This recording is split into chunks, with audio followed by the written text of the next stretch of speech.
In the beginning, we knew. In the beginning, we had the knowledge and applied it. When we were birthed, the planets observed us. We were their children. The sun ignites life, and the moon directs our waters. The effect was felt, and it was known that all the answers were within us. We came equipped with the tools to solve the mysteries of our times and our lives. There are messages in architecture, carvings, great literary works, and they all point to the heavens. Their language, astrology. Astrology and astronomy were archaically treated together, but gradually distinguished through the Middle Ages and the Age of Reason.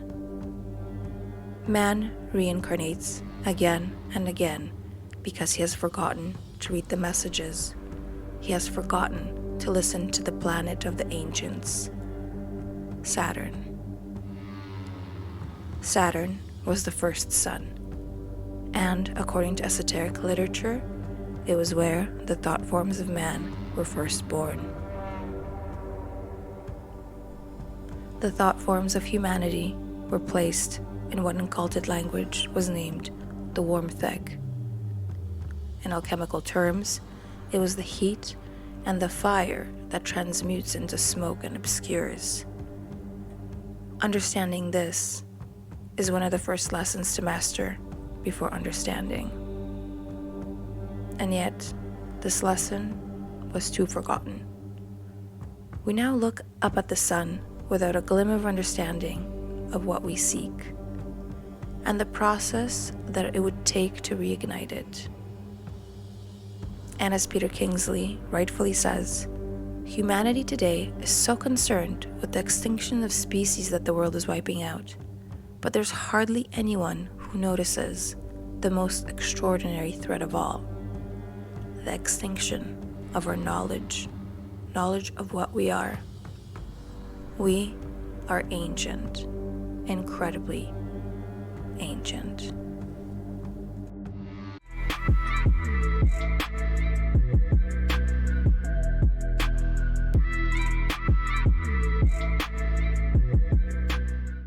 Steiner continues, when we speak of what are called the spiritual hierarchies, the eyes of the soul should turn upward to those beings who exist above earthly humanity. We can rise, as it were, only through beings representing 4 degrees of one hierarchy. This is so good. The mineral, plant, animal, and human worlds. Beyond that, above humanity, begins a realm of invisible beings. If we have developed the ability to do so, we can investigate with supersensible cognition. So basically what he's saying is that within our realms of consciousness, within our realms of understanding, in this realm, there are the mineral, the plant, the animal, and the human. The belief is that we go through all of these and we rise in consciousness because everything has consciousness, but a different quality of consciousness. So because us humans are built with our nervous system and the 5 senses, and that is the gateway through which we experience life. Now, some of us have senses that are more finely tuned. So then Steiner goes, you are all familiar with the fact that knowledge and investigation of these realms arose not only in our own historical period of human development, and that research into them is not limited to the present. In truth, there exists what we may call a primeval world, a wisdom in which everything that we as human beings can fathom, know, and discern, all concepts and all ideas we acquire, and all we can attain through clairvoyant imagination, inspiration, intuition, has been prefigured indeed, and acknowledged by the beings who stand above us. So he's thinking about, in art, the way I would say is the 5th dimension, the ethereal beings, the ones that walk through us that we can't see. We might invoke the metaphor of the watchmaker. Oh, this is really good. Who first conceives the idea for a watch and then sets out to make it. The watchmaker constructs the watch according to ideas that have been envisioned prior to its construction. Later, we can take the watch apart, analyze it, study it, and thus reconstruct the watchmaker's thoughts from which the watch arose. In this way, we can think through again the watchmaker's thoughts. In fact, in our present stage of evolution, this relationship, that of thinking through again, is the only one we can have as human beings to the primeval, universal wisdom, that is, to the spiritual beings who stand above us. Spiritual beings originally had the imaginations, inspirations, and intuitions, the idea and thoughts according to which the world surrounding us was created. Human beings can recover these thoughts and ideas in the world, and if they rise to clairvoyant perception, they can also discover the imaginations, inspirations, intuitions through which one can gain access once more to the realm of spiritual beings. Now, there's a lot being said here.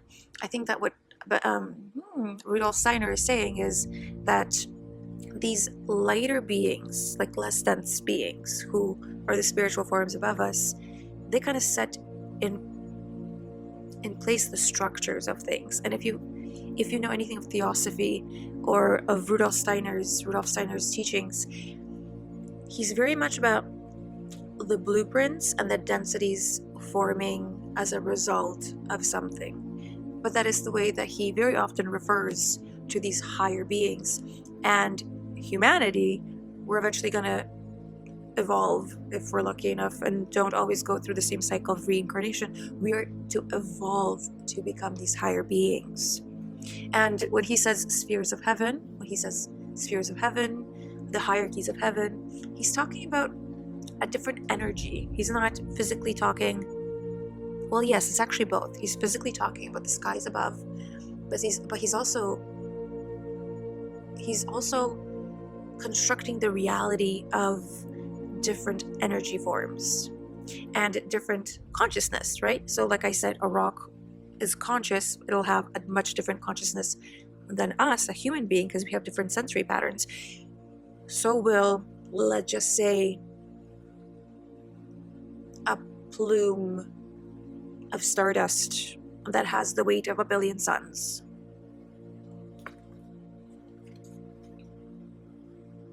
But to gain access to the highest manifestation of primeval wisdom, we must go back to a time when there was not yet any outwardly visible earth, when there was no world perceptible to the senses. For the world originated out of wisdom itself, and this wisdom, according to which divine spiritual beings formed our world, was later bestowed upon humanity. Human beings, in their thinking, could then perceive the thoughts according to which the God shaped the world. And after this primeval wisdom, the wisdom of cosmic creation had evolved through several forms. It came, as you know, following the great Atlantean epochs to the ancient holy rishis of our first post-Atlantean culture, the great teachers of India. This is so fascinating because if you look at the teachings throughout the world, especially Egypt, their writings, and also the Greeks who have traveled through Egypt, the Greeks who traveled through Egypt, I'm talking about ancient, they have the teachings from the old priests about Atlantis. And I mean, it may be very much skewed to our perception of it. In fact, I'm positive that it's completely skewed to the way that we see it. But we can't exclude the fact that there is writing about this culture. Same with the city of Troy. I know that this has been like endlessly quoted as a verification of the fact for Atlantis, but I mean, Troy it was a fictional city until it wasn't. And I mean, just like Graham Hancock says, things are just getting older and weirder because I don't know if it's like this time of evolution that we're in, but things are speeding up. Things are speeding up because this is the Kali Yuga, the last stage, the last cycle before the cycle renews into the Satya Yuga, which is the first cycle. But this is the densest and fastest stage. So I guess We're just being bombarded by information. We're also going into Aquarius, and we'll get into that a little bit, which is like the information age, out of Pisces into the information age, which also some astrologists have actually confirmed what I'm thinking, that there's going to be a lot of the two things. Going out of one world into another is usually kind of surrounded by cataclysms, natural events. It doesn't necessarily mean that we as humanity will be destroyed. It means that an energetic cycle will take place. And I think we'll be surrounded by floods and earthquakes. I mean, that's what I see. Actually, and another thing, because he mentions holy rishis. If you are into, okay, this is another person, Peter Kingsley.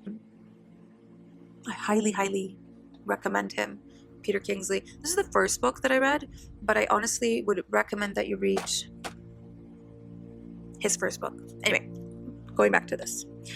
The form in which the primeval wisdom appeared through the holy rishis is hardly my whole point with this. He has studied a tremendous amount, and he speaks about the rishis, and he kind of blends the Greek history and the Western world, and the truth, where the true forgetting happened, where the switch from the right brain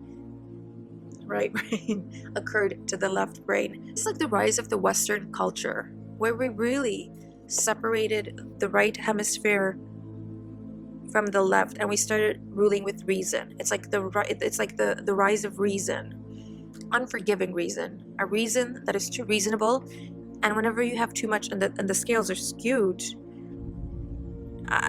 the balance is offset, and obviously society will tumble.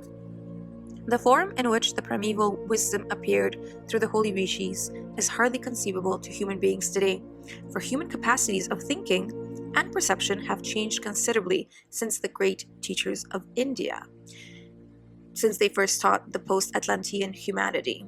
If we were to repeat today what the holy rishis said, most souls everywhere on earth would merely hear so many words.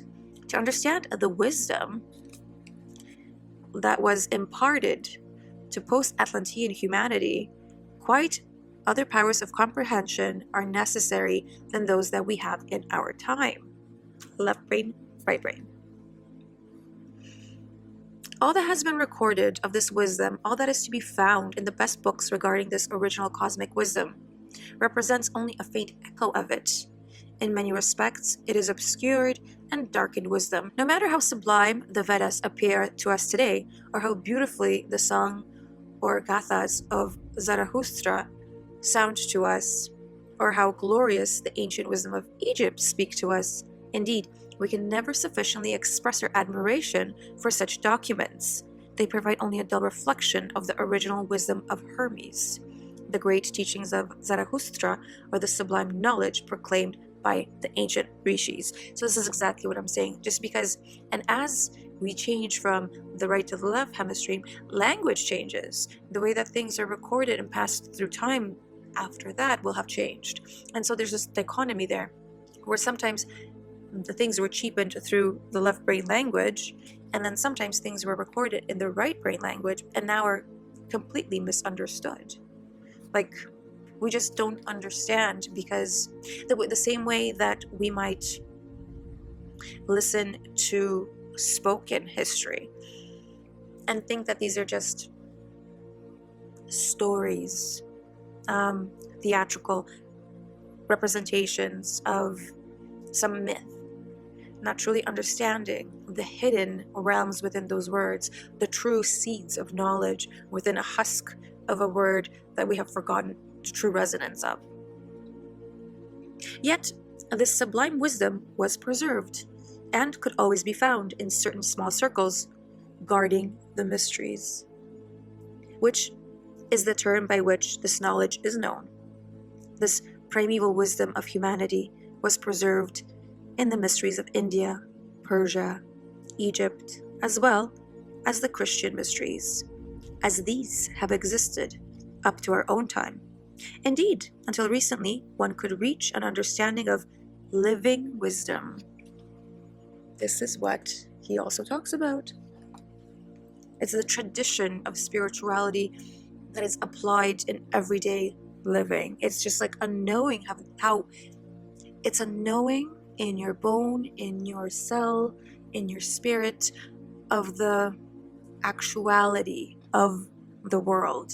And it's being able to resonate in such a way that you are actually living in the wisdom of what is around you. Not just of the wisdom that is found in books, only in these narrow circles. I think I can cut that part out. So he speaks about where the wisdom is hidden. And like I mentioned, it's hidden in books and gospels and writings, but the problem is that we no longer understand it or recognize it for what it is.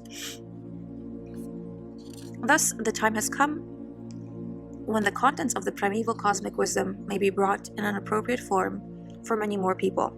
Since the last third of the 19th century, one may speak of the primeval wisdom in a more or less unveiled form because of certain events in the spiritual world.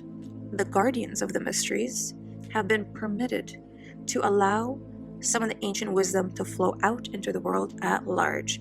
And the same way that the FBI and CIA have their agents, there are also spiritual agents that are kind of maneuvering through circles and slowly spreading the information. Just watch Gaia and you'll have a fair pick of nonsense and then authentic people. So now he says that you are all familiar with the rise of the Theosophical Society. If you're not, I get it. But basically, this is, again, going back to Helena Blavatsky and The Secret Doctrine, which she wrote, that and Isis Unveiled Man. I would have done a lot better in school and university if I just wouldn't have found those books, because I spent hours at Robarts Library just reading those books instead of doing my homework, or studying French for that matter. So much of this wisdom originated in the teachings of the holy rishis that flowed into the sacred lore of East. But he's saying that this is already like current history. What the rishis are basing their knowledge on is already long forgotten. It's already been passed. It's a different kind of generational passing of the knowledge. And I can continue actually talking about that, but today I kind of want to focus on what Steiner said originally about looking to the skies and not mistaking. What Steiner originally said, looking to the skies and understanding that there's spiritual truth there.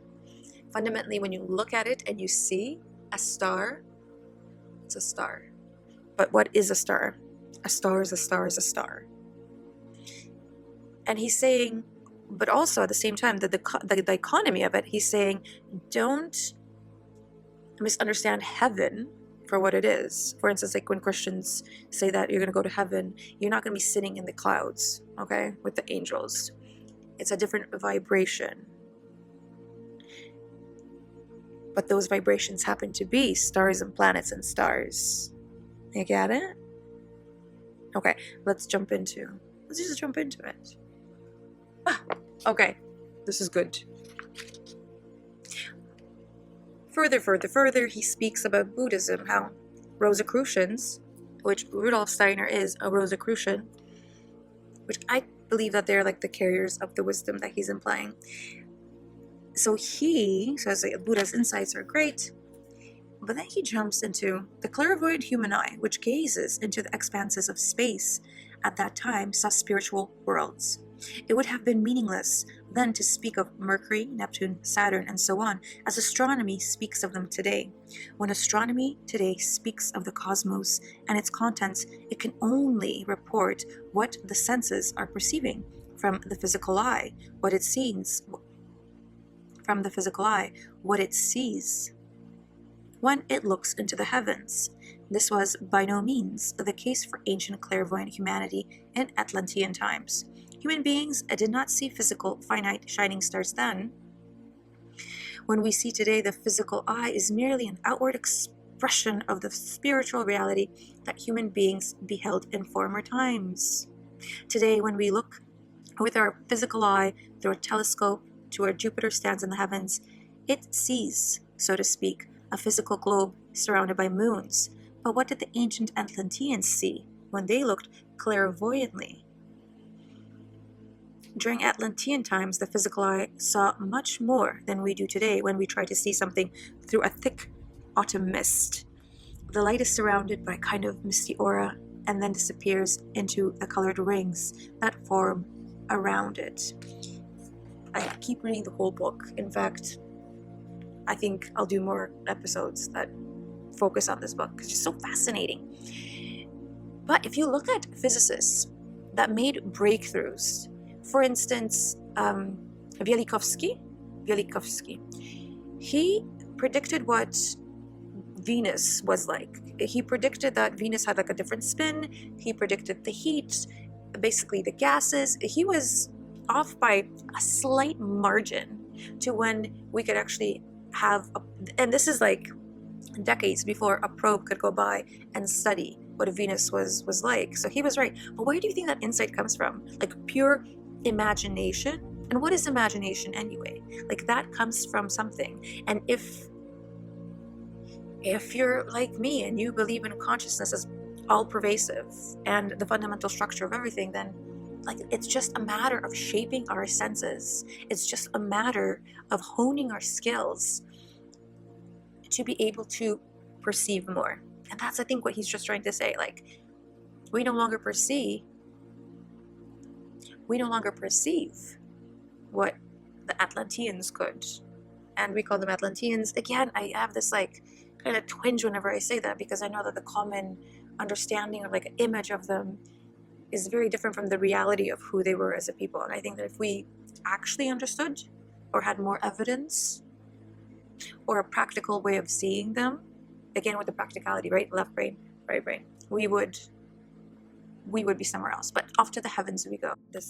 A lost map of the soul is revealed. This one is a little different, and if you stick around to the very end, you'll see why I promise, and kind of ties into Rudolf Steiner and his idea of the skies and the hierarchies of things. The stars speak in gods. Across the ancient world, the sky was never empty.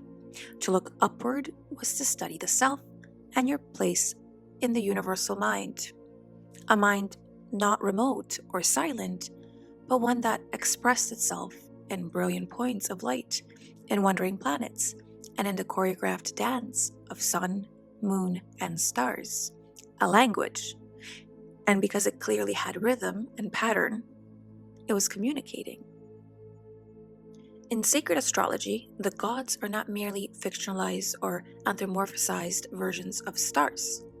Rather, they are the intelligences of these celestial bodies, archetypal expressions of cosmic laws encoded in myth. From Egypt to Sumer, from Vedic India to Mesoamerica, the sky was seen as a scroll, a rotating dome, etched with meaning and purpose. It was the great cosmic calendar and a sacred theater in which the divine drama played out cyclically and eternally. And I mean, I don't know about how many of you watch your horoscopes or tarot card readings. I do. In fact, I get on these rolls where I'm just like there's like months where I check my horoscope every day. And it's usually when I need to. Obviously, like when you go through something in your life and you're like, I just need answers, clarification. And for those of you who actually know your sun, your moon and rising sign, if you listen to your horoscope, I mean, not every astrologer is the same, but if you find one that interprets the sky and you resonate with that person, and it's just a matter of looking to find them, it's baffling sometimes that the sky can resonate so closely with where you are. But then it would make sense, right? Because you can literally map when you were born and what the stars look like, and that is a message. I mean, for everyone that is always like, I wish there were like clues to life about like what to do. Look into your astrology charts. Those are clues. You don't have to live by them 100%. That would be insane. But those are pretty like legit clues. You can be like, oh, this is what I came here for.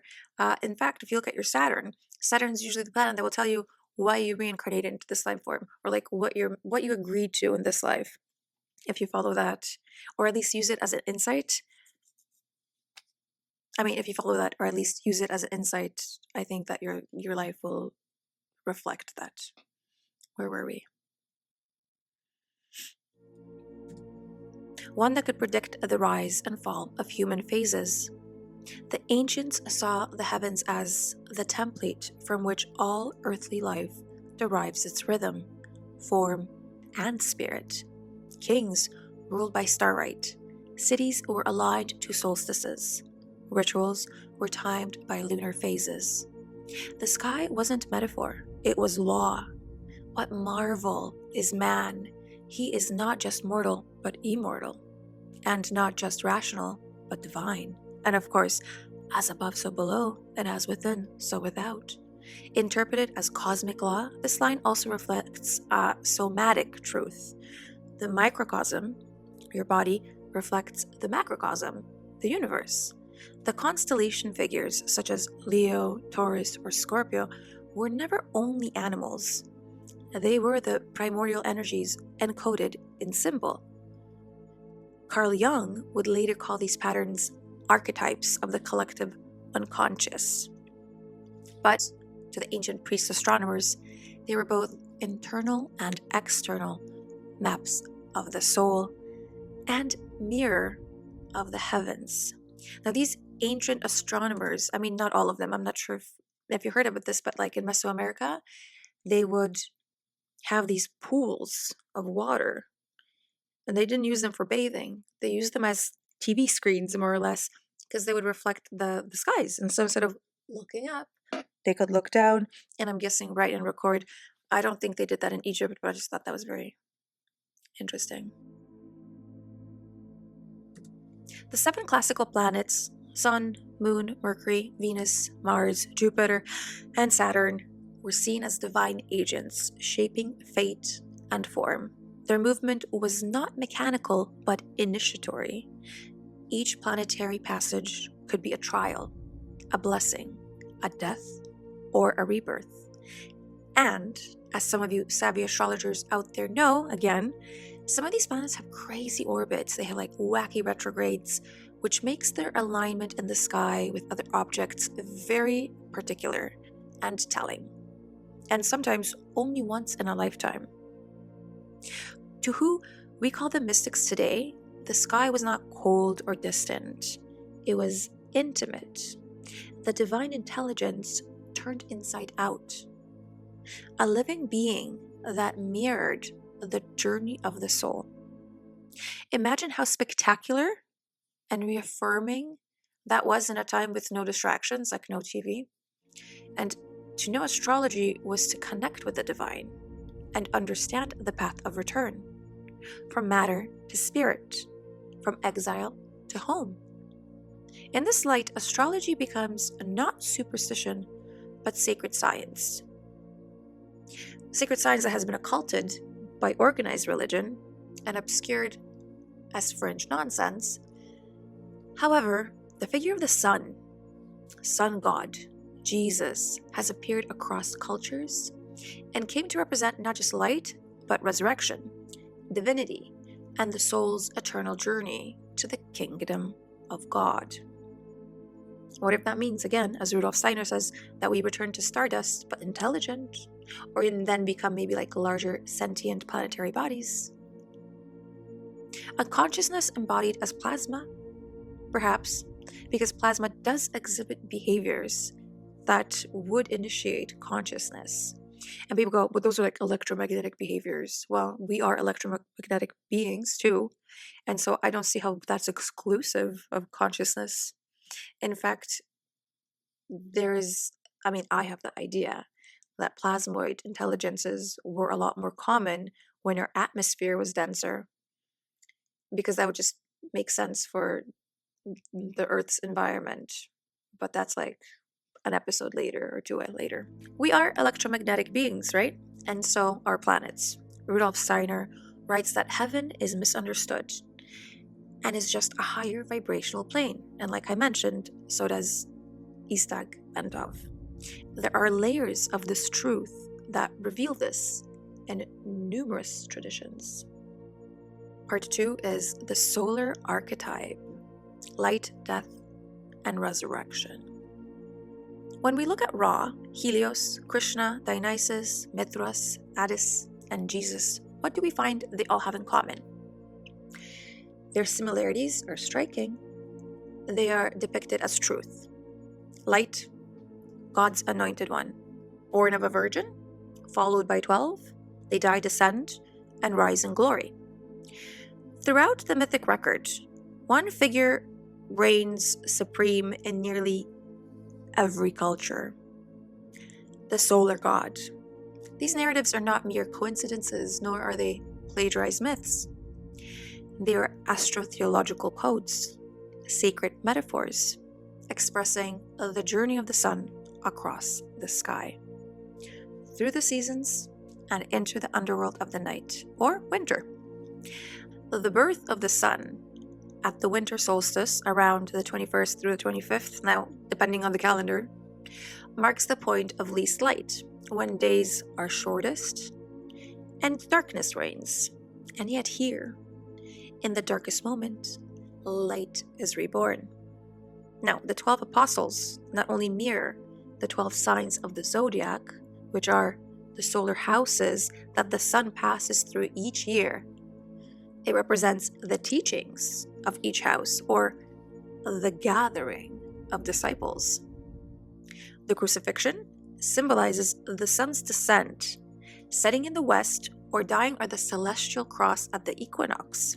Resurrection comes at the spring equinox, when light triumphs over darkness, life returns, and the sun rises higher each day. The sun triumphs over darkness because the days are progressively longer. In most of these traditions, the deity is represented with the image of the sun behind them. In the Christian sense, it's the illumination of the holy halo behind Jesus, the sun god.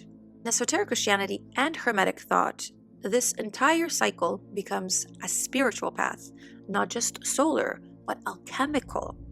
The sun dies in matter, descends into shadow, resurrects in spirit.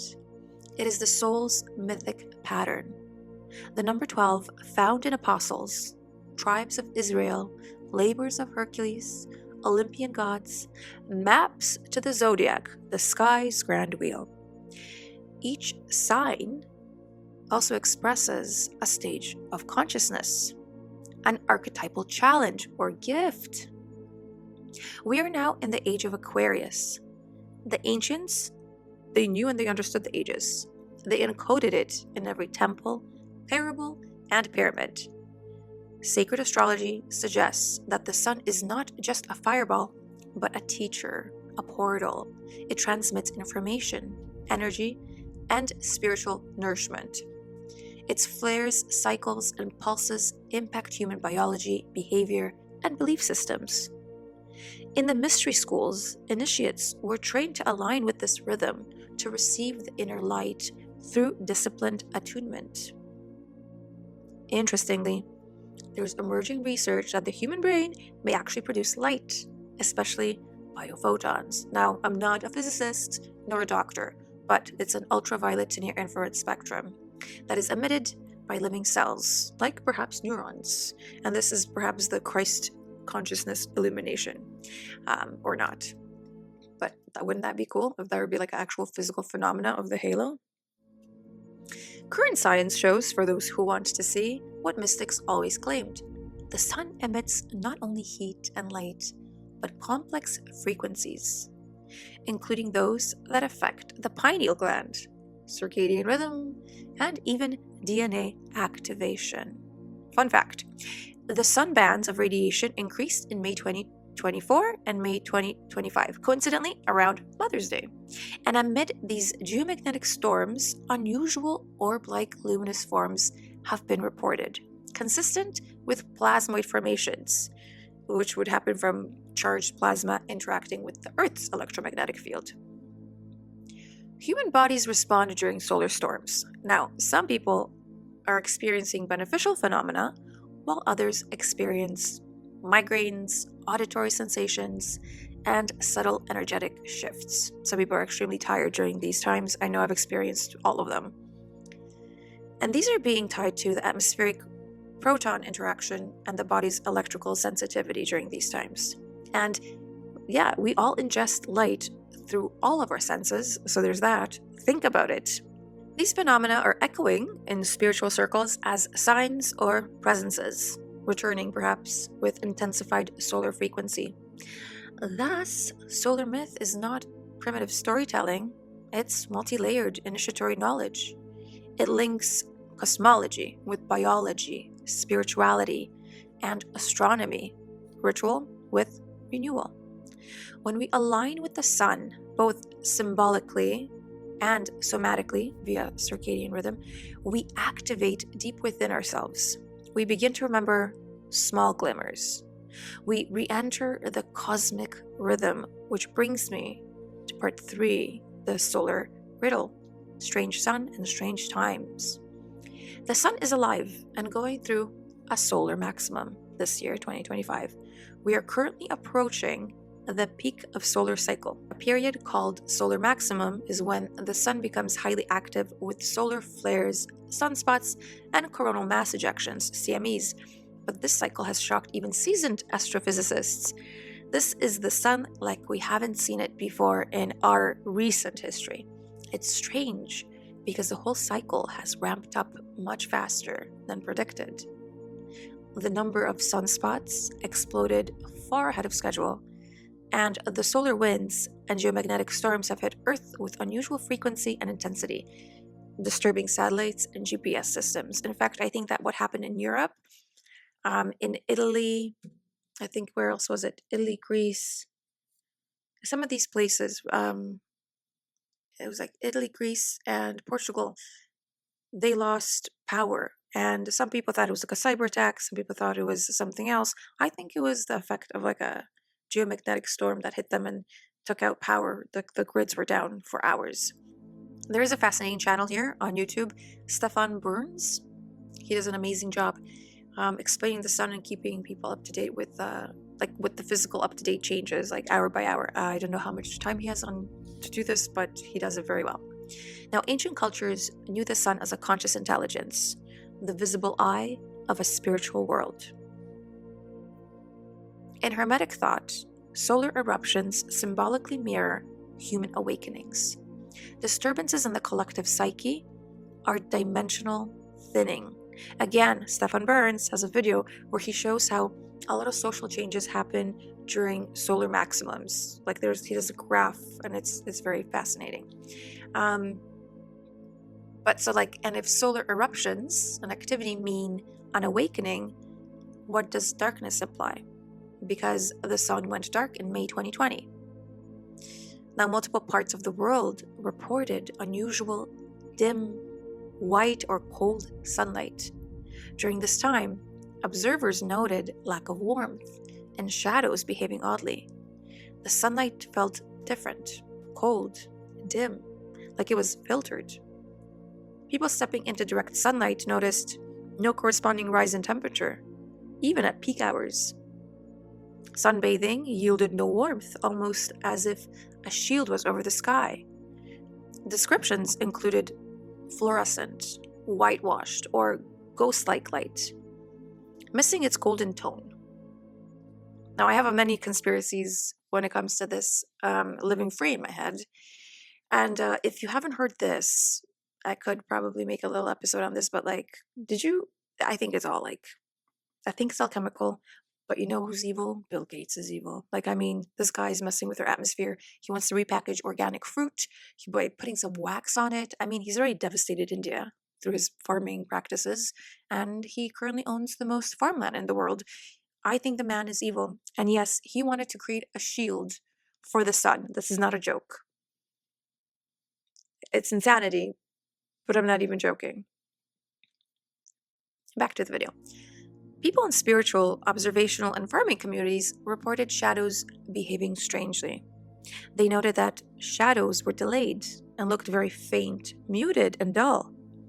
Some reported a feeling like everything was under studio lights, illuminated, but not alive. Yeah,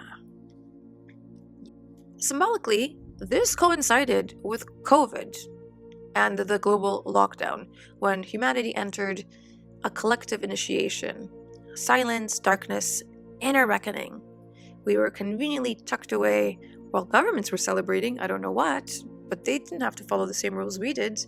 And there's another video over here, but in esoteric terms, this would be likened to the withdrawal of the divine fire, or the retreat of the animating principle, a spiritual dimming.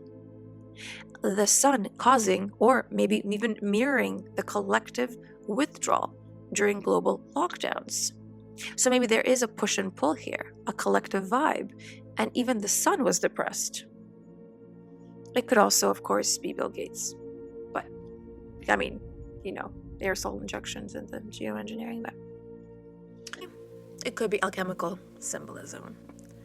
The Nigredo stage of transformation, a descent into darkness before rebirth, aka the dark sun, which is a hermetic and Jungian image of the hidden self, or the unseen initiator. And there were other mystical solar oddities, like the sighting of solar halos and triple suns. These are phenomena called sundogs, sighted in Russia, China, and Canada. There are scientific explanations for them because there are frozen crystals in the atmosphere. But I mean, let's just be honest, because mystics saw this as signs of portals opening and perhaps even like dimensional overlaps. In symbolism in Christianity, it's the Trinity, the Father, Son, and the Holy Spirit. In Egypt, it was the solar triad, Ra, Horus, and Osiris. And this is something, these are my cats, so if you see cats, anyways. And this is something worth considering on the timeline of humanity, that the sun is not fixed. It too orbits the galactic center, possibly dragging the solar system. Kitties. Yo. Zeus and Enki. The sun too is not fixed. It too orbits the galactic center, possibly dragging the solar system through new densities or vibrational fields, correlating with perhaps the great shift or dawn of the sixth sun, a belief system derived from Mesoamerican cosmology, particularly Aztec and Toltec traditions. They believed that the world has gone through 5 previous suns or eras, each destroyed by cataclysm. There's destruction by jaguar, hurricane, rain of fire, that's dinosaurs, I guess, great flood. We pretty much know that that one is true. There's geological examples of it.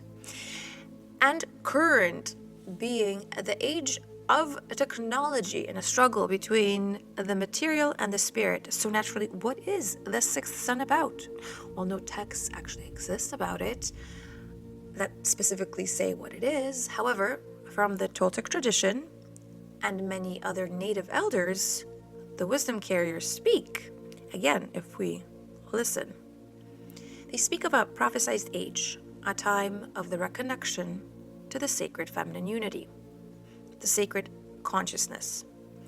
It's going to be the shift from ego to soul awareness, a remembering of how to live in harmony with earth, sky, and stars. It will be a time to reclaim ancient knowing. I mean, if we remember it. So I guess the question is, how are we going to get there? Because looking all around me, the world is descending into chaos and darkness. And I mean, the forces in power are seemingly becoming more evil due to the fact that they're just bored with their success thus far. And so perhaps we are in the liminal and we must willingly descend into the darkness for the light to emerge, because darkness doesn't understand light.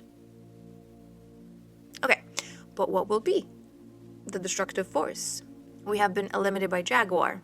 Not really sure what that means. Perhaps, I don't know, the physicality, perhaps caused by poor unhoned instinct, ruled by the animalistic aspects of our nature. Hurricane and fire are easy. Water is easy. And now we are in the technocratic society, going back to the feminine. My bet is killed by Terminator. Destruction by metal. But more realistically, what is happening with the sun right now is a good indicator that we may be going by Earth, meaning earthquakes. A seismic shift in consciousness, belief systems, ecosystems, and structures, meaning the fall of government, religion, a tearing away of the false to reveal a deeper ground. And I mean that literally, because when seismic shifts happen, assuming that they're not all consumingly devastating, I wonder what that will unearth. Because we just keep finding older, cooler things that point to the same thing. Well, we are older and we are more advanced than we give ourselves credit. The solar god awakens. Throughout time, the sun has been a god. Ra sailed across the sky by day, through the underworld by night. Mithra, Apollo, Christ, Quetzalcoatl were all sun figures. 12 companions, birth near winter solstice, resurrection myths, the sun dying and being reborn each December aligns with the initiatory death and rebirth rites. The three wise men, or the Magi, in the biblical nativity story are the allegory of the three stars of Orion's belt, which point directly to Sirius, the brightest star in the night sky, the star in the east. On December 24th, these three stars align in the eastern sky like a compass, and they point to the rising of Sirius, which in turn aligns with the spot on the horizon where the sun will rise on the 25th of December. Into the dates that we have as far as we can kind of see what's going on and calculate. But remember, like, the calendar has been altered and changed many times. So there's that. And this also reminds me of something. It was my duh moment when I was writing this, and I was actually telling this story to my friend. She came over for dinner. She's Polish too. So in the Polish tradition, we have this thing where we ask the kids to go to the window. And there's twofold reasons for it. There's a twofold reason. Because number one, we want them out of our way. Okay? Our parents wanted us out of the way. They were like, get away, go do something. Look out the window. Yeah. Oh yeah, we're supposed to find the brightest star. That's the second reason. So kids, during Christmas, we celebrate Christmas on the 24th of December. That's when we feast. It's a pescatarian feast, much to the delight of my children who love fish.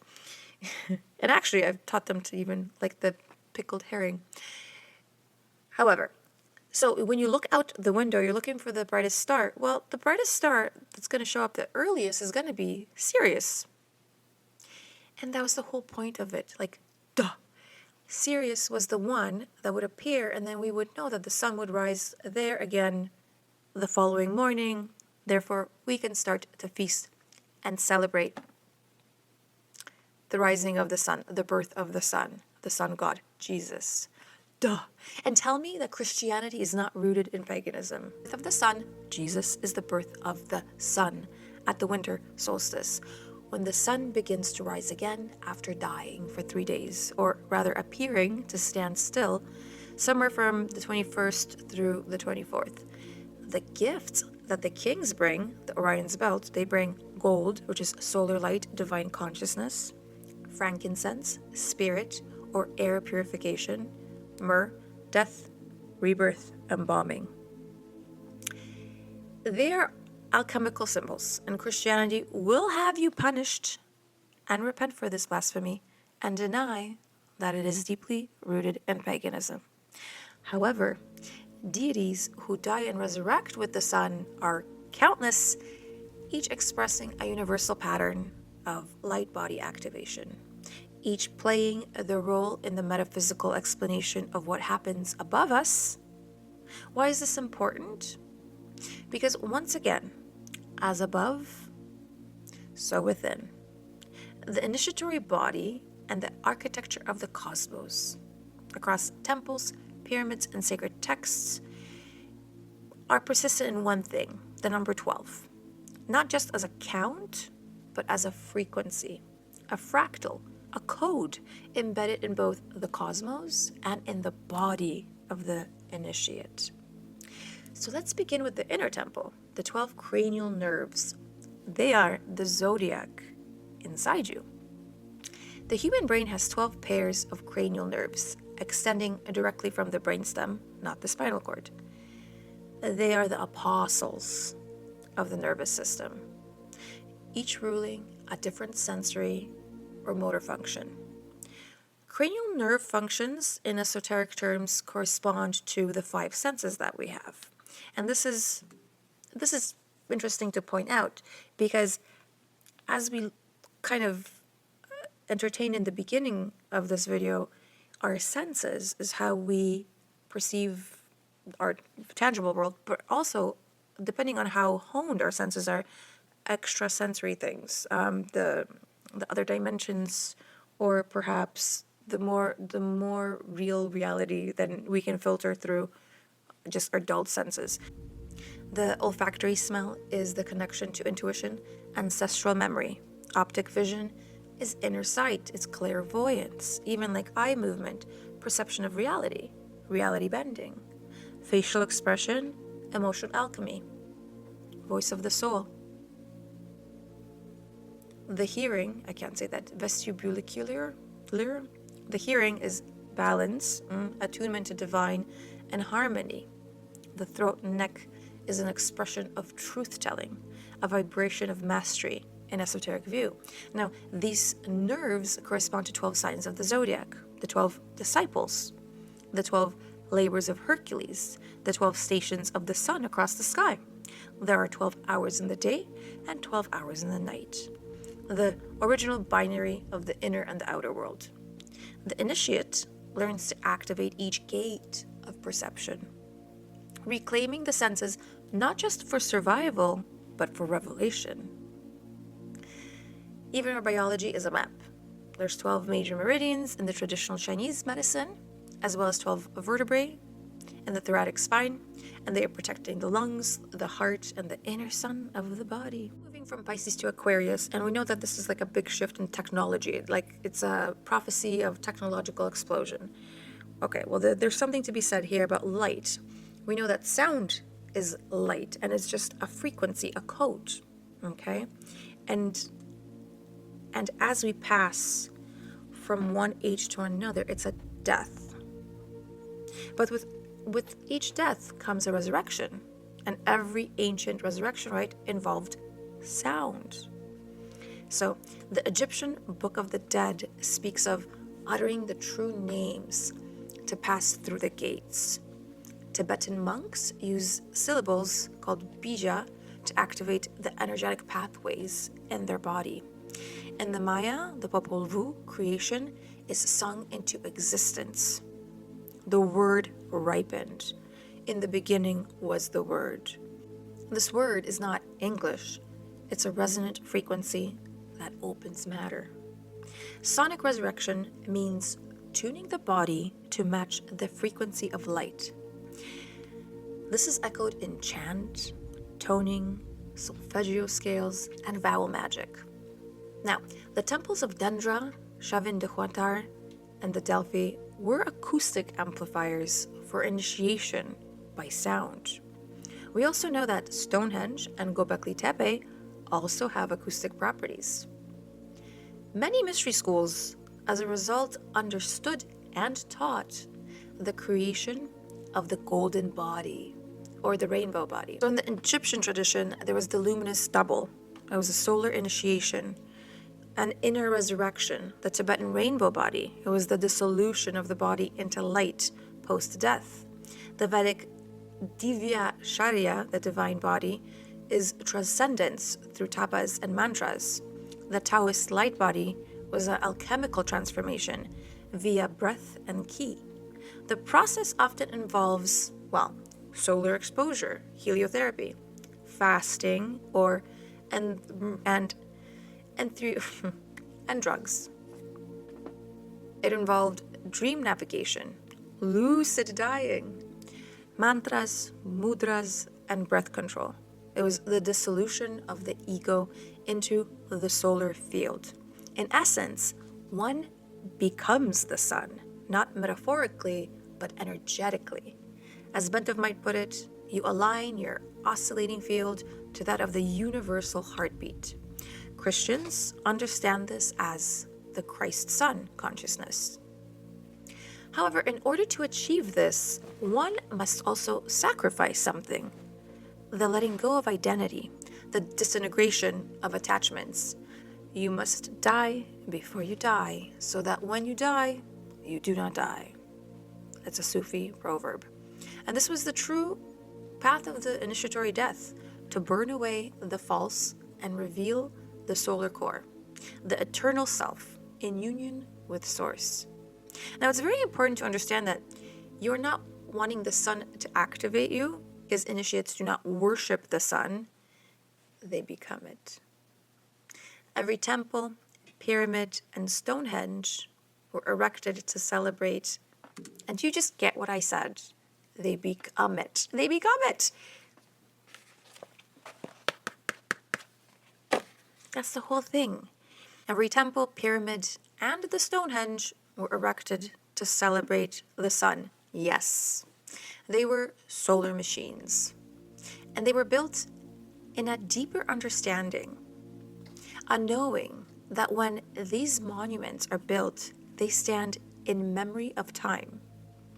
They stand to remind the importance to keep rhythm with the earth, the sky, and the stars. Traveling through the pathways that were carefully calculated and then built was to allow the physical, spiritual, and mental to become entrained by the light simultaneously.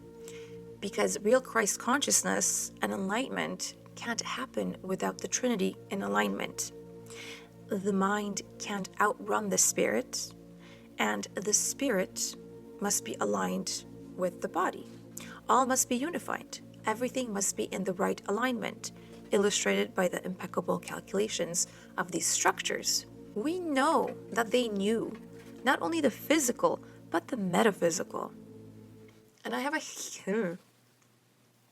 theory here, backed by the spiritual circles, like the Rosicrucians, so Rudolf Steiner, and the Theosophists, which is the Brotherhood of the Wolf, that we descend into this physicality from lighter beings. They were lighter in density, more fluid with their energy, and more aligned with the universe. And they began to play in this plane of reality, the physicality of the earthly plane. Their etheric bodies became more physical and more dense, more rigid and bound to form. I believe that in some distant sense, the memory was preserved in these monuments for the fleeting knowledge. Like they reserved it so that as they're losing their fleeting knowledge of being, and they did it as a way to remind and remember, a key to reintegrate back into a lighter form. So I think it's like a clue that they were leaving, okay, for themselves and for us to be able to reintegrate into this like lighter form. So they left clues in stone so that they could withstand the test of time and stand as symbols, as information for those who are curious and willing to learn and understand and ultimately remember. They are physical gates to the spiritual knowing, so that we may enlighten our bodies and return home to our celestial gates, to our celestial kingdom and rightful place in the universe. Perhaps we are the gods that came from the stars, and we left clues for ourselves to discover. A celestial map pointing to the stars from what is almost too ideal a metaphor. We left it in stone, the densest substance. And according to the law of the transmigration through the 7 kingdoms, we reincarnate first in the mineral kingdom, when the soul begins by gathering density, crystallizing consciousness, a stage of inertia and form building. Because what if your soul had done this before? What if your dreams remember the stone? Perhaps this is why the monuments were specifically placed, specifically moved from places which had exactly what was needed to store, transmit, and transform information. The main chamber of the Great Pyramid is made of granite with rose quartz. Quartz crystals are the heartbeat of computers, radios, and watches. They can easily hold 360 terabytes of data and survive 13.8 billion years at 190 degrees Celsius. In essence, crystals can store the entire history of civilization in an indestructible medium.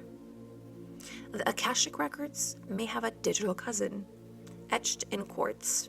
If you liked any of this, if you found it interesting or fascinating, consider liking or even subscribing. I am tiny channel and it helps. And I guess until the next time, I am Agnes and I'll see you from beneath the veil.